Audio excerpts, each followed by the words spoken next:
Bonjour à tous. Retour d'expérience sur le récupérateur d'huile sur la 3008 THP. J'avais fait des vidéos précédentes en vous expliquant le fonctionnement du récupérateur d'huile. Donc au niveau du couvre-culasse derrière et au niveau du turbo ici. Voilà. Donc j'avais expliqué que j'avais pris du tuyau pour bassin acheté en jardinerie. Donc très rigide, comme vous pouvez le voir, rigide et lisse à l'intérieur.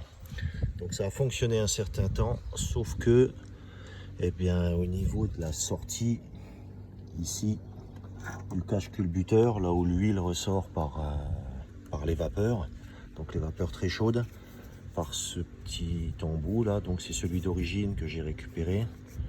Donc quand vous le démontez, vous coupez ici en travers le tuyau d'origine et vous récupérez l'embout là pour le reclipser derrière. Donc ce tuyau là, au niveau des sorties de vapeur d'huile, chauffe à 90 degrés et finit par fondre quand même. Je vous montre. Donc voilà comment j'ai récupéré mon tuyau. Là j'avais dû bricoler quelque chose pour repartir. Donc voilà, même s'il est très rigide, il est vraiment très rigide, on ne peut pas le plier à la main.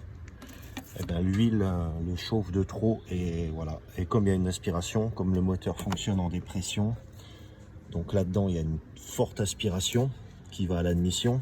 Donc ça aspire par là, ça aspire par là. Et donc il faut un tuyau qui ne s'écrase pas et qui résiste à la chaleur. Donc j'ai réussi à me dépanner en mettant un tuyau de vidange de machine à laver qui résiste pas mal à la chaleur, qui rentre bien dedans. Par contre ça reste du plastique, donc j'ai commandé ça, du tuyau alu. Donc c'est tout souple hein, comme ça, c'est du 19 intérieur. J'ai trouvé ça chez Retro Design, donc un site sur les anciennes voitures de collection. C'est du tuyau d'arrivée d'air de chauffage sur des anciennes voitures. Ça me paraît pas trop mal. Ça rentre pas vraiment dedans, mais je vais l'écarter un peu avec cette pince là. Je sais pas si vous connaissez, c'est une pince à PER. Donc je la mets à l'intérieur ici et en appuyant j'écarte pour l'écarter un petit peu.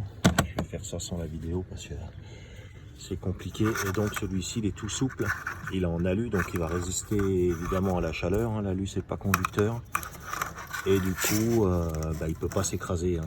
Il est souple et rigide. Donc avec ça, cette fois ça devrait être terminé. Vous avez besoin d'un tuyau comme ça juste pour la sortie du cache culbuteur jusqu'à l'entrée du récupérateur d'huile. C'est là où ça chauffe le plus, sur les 10-15 cm qui sortent du cache culbuteur. C'est là où l'huile en vapeur ressort.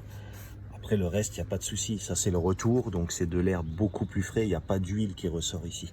Là c'est plus que de l'air frais qui rentre dans l'admission. Donc voilà, petit retour parce que j'avais fait une vidéo en expliquant que tout allait bien, sauf que ça n'a pas duré. Donc voilà, j'installe tout ça et puis à ceux que ça intéresse, achetez directement du tuyau comme ça. Mais vous pouvez mettre celui-là au niveau du turbo comme j'ai mis là.